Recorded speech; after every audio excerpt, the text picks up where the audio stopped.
আসসালামু আলাইকুম। সংবাদে আপনাদের সবাইকে স্বাগত জানাচ্ছি। আমি ফিরোজ তোহা। শুরুতেই আরবে কেবলস সংবাদ শিরোনাম।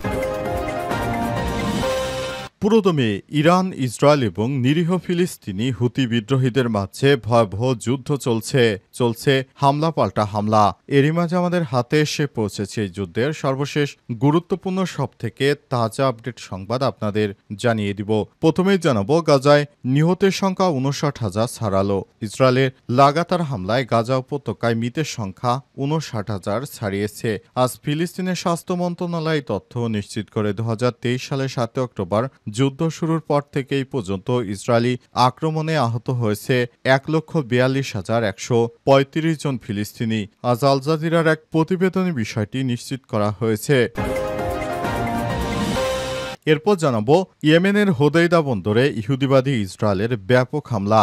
এবার ইয়েমেনের হোদাইদা বন্দরে হামলা চালিয়েছে ইহুদিবাদী ইসরায়েল। দেশটির সামরিক বাহিনী আজ ইয়েমেনের পশ্চিমাঞ্চলেও হোদাইদা বন্দরে হুতি লক্ষ্যবস্তুতে হামলা চালিয়েছে, খবর আনাদুলু এজেন্সির।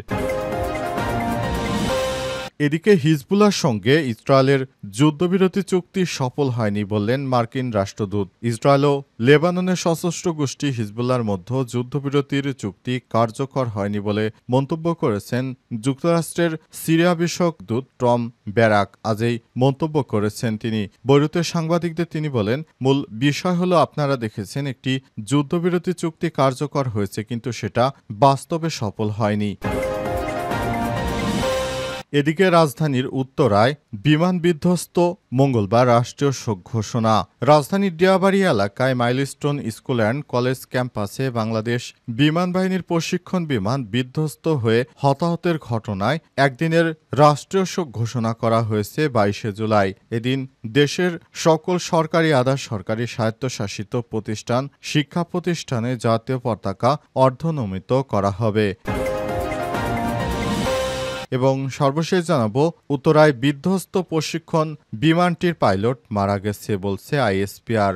রাজধানীর উত্তরায় প্রশিক্ষণ বিমানের পাইলট তৌকির মারা গেছে। তাকে রাজধানীর সিএমএইচ হাসপাতালে নেওয়া হলে সেখানেই তার মৃত্যু হয়েছে। আজ বিমান বাহিনীর পক্ষ থেকে বিষয়টি নিশ্চিত করা হয়েছে। বিমান বাহিনীর পক্ষ থেকে বলা হয়েছে, পাইলট তৌকির ওই বিধ্বস্ত বিমানের ওইখানে অসুস্থ হয়ে পড়ে। তখন তাকে দ্রুত সময়ের মধ্যে হাসপাতালে নিয়ে আসা হয়েছিল, কিন্তু তৌকিরকে বাঁচানো যায়নি। তৌকির ওই বিমানের পাইলট ছিলেন। তিনি বিমান বাহিনীর লেফটেন্যান্ট পদে ছিলেন। প্রিয় দর্শক, এতক্ষণ শুনছিলেন সংবাদ শিরোনাম, এবারে বিস্তারিত। তবে তার আগে বন্ধুরা, অনুরোধ থাকবে এই সংবাদটিতে একটি লাইক দিন। এই চ্যানেলে আপনি নতুন হয়ে থাকলে আমাদের সংবাদটি দেখতে দেখতে চ্যানেলটি সাবস্ক্রাইব করে রাখুন। কমেন্ট করে বন্ধুরা আপনার মূল্যবান মতামত জানিয়ে দিন আপনি বিশ্বের কোন দেশ থেকে বা বাংলাদেশের কোন স্থান থেকে আমাদের সংবাদটি দেখছেন এবং শুনছেন। আর বন্ধুরা, গাজা যুদ্ধে আপনি যদি নিরীহ ফিলিস্তিনিদের ভালোবেসে থাকেন, কমেন্টে ইয়েস লিখে বিশ্ববাসীকে জানিয়ে দিন। সংবাদটি আপনার সোশ্যাল মিডিয়া, ফেসবুকে শেয়ার করে বন্ধুদেরও দেখার সুযোগ করে দিন। এবারে বিস্তারিত। গাজায় নিহতের সংখ্যা ৫৯,০০০ ছাড়ালো।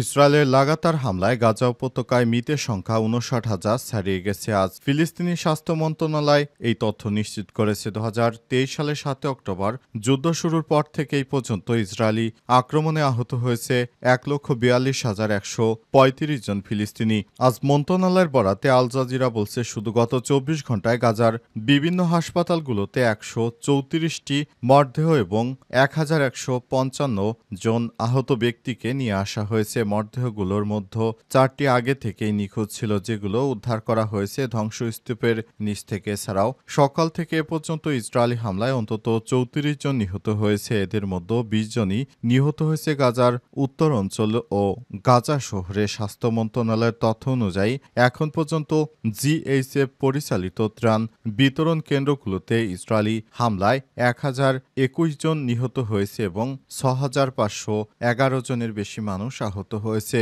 এই মুহূর্তে গাজায় খাদ্য, পানি, ওষুধ ও বিদ্যুৎ নেই বলেই চলে। হাসপাতালগুলোতে রোগী ভর্তি নিতে পারছে না, কারণ শয্যা নেই, জ্বালানি নেই, প্রয়োজনীয় চিকিৎসা সরঞ্জাম নেই।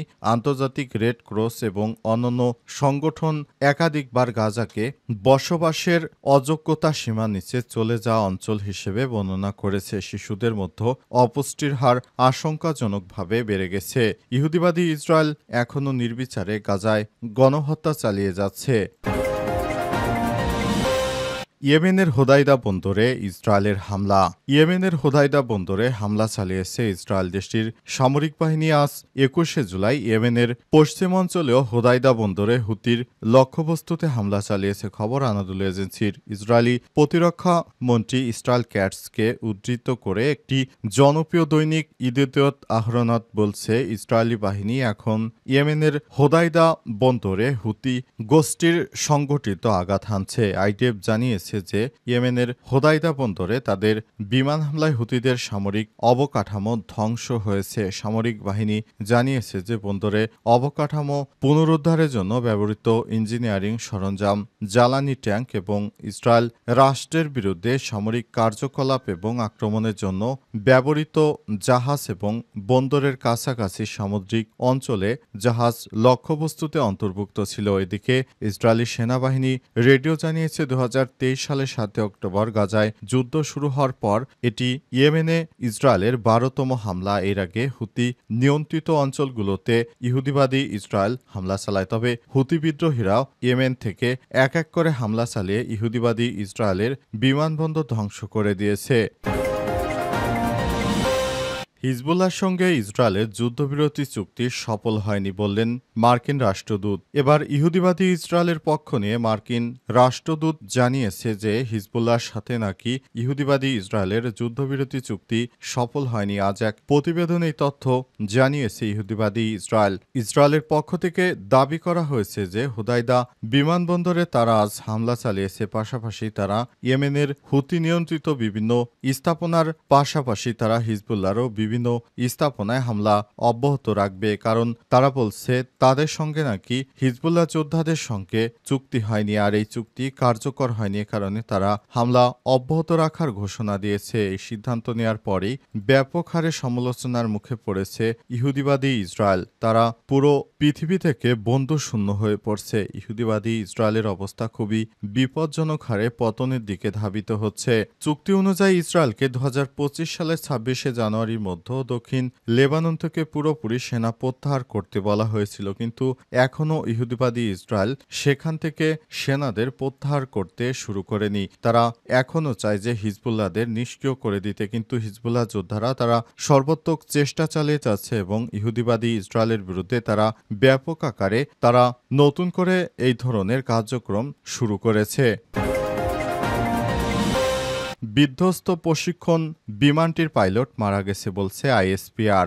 রাজধানীর উত্তরায় বিমান বাহিনীর বিধ্বস্ত প্রশিক্ষণ বিমানটির পাইলট লেফটেন্যান্ট তৌকির ইসলাম সাগর মারা গেছে। আজ সন্ধ্যার দিকে সম্মিলিত সামরিক হাসপাতাল সিএমএইচে মারা যান তিনি। আন্তঃবাহিনী জনসংযোগ পরিদপ্তর আইএসপিআর থেকে পাঠানো এক বার্তায় বিষয়টি নিশ্চিত করা হয়েছে। এর আগে দুপুর ১টা ৬ মিনিটে উড্ডয়নের পর পাইলট মাইলস্টোন স্কুল অ্যান্ড কলেজের মাঠে বিমানটিকে বিধ্বস্ত করায়। F-7 বিজিআই মডেলের এই প্রশিক্ষণ বিমান বিধ্বস্ত হয়ে পর্যন্ত ৬০ জনকে রাজধানীর বান ইউনিটে নেওয়া হয়েছে। এই দুর্ঘটনায় পাইলট ছাড়াও ১৯ জন নিহত হয়েছে। আন্তঃবাহিনী জনসংযোগ পরিদপ্তর আইএসপিআর জানিয়েছে F-7 বিজিআই প্রশিক্ষণ বিমানটিতে পাইলট ছিলেন ফ্লাইট লেফটেন্যান্ট তৌকির ইসলাম সাগর। স্কুলটির শিক্ষক মিজানুর রহমান জানান, ছুটির সময় বিমানটি আছড়ে পড়ে স্কুলটির একটি ভবনে ঢুকে পড়ে। সঙ্গে সঙ্গে আগুন ধরে যায়। বিমানটিতে আতঙ্কে ছুটাছুটি করতে থাকে শিক্ষার্থীরা, অভিভাবক ও কর্মকর্তা কর্মচারীরা। ঘটনাস্থলে কাজ করছে ফায়ার সার্ভিসের ৮টি ইউনিট ও সেনাবাহিনীর সদস্যরা। এরই মধ্যে দুর্ঘটনাস্থলে উদ্ধার তৎপরতা আইন শৃঙ্খলা রক্ষায় যোগ দিয়েছে ৪ প্লাটুন বিজিবি ও নৌবাহিনীর সদস্যরা। হতাহত উদ্ধার করে হেলিকপ্টারে করে সিএমএইচে নেওয়া হয়েছে। সেনাবাহিনী জানিয়েছে তারা সর্বাত্মক চেষ্টা করছে যাতে করে দুর্ঘটনায় প্রাণহানির পরিমাণ কমানো যায়। সেনাবাহিনী আরও জানিয়েছে এই ঘটনায় তারা কোনোভাবেই বিষয়টিকে ভালোভাবে দেখছে না। তারা বলছে এই ধরনের দুর্ঘটনা অনাকাঙ্ক্ষিত। আর ইতিমধ্যে এই ঘটনায় ভারতের প্রধানমন্ত্রী নরেন্দ্র মোদী সমবেদনা জানিয়েছে।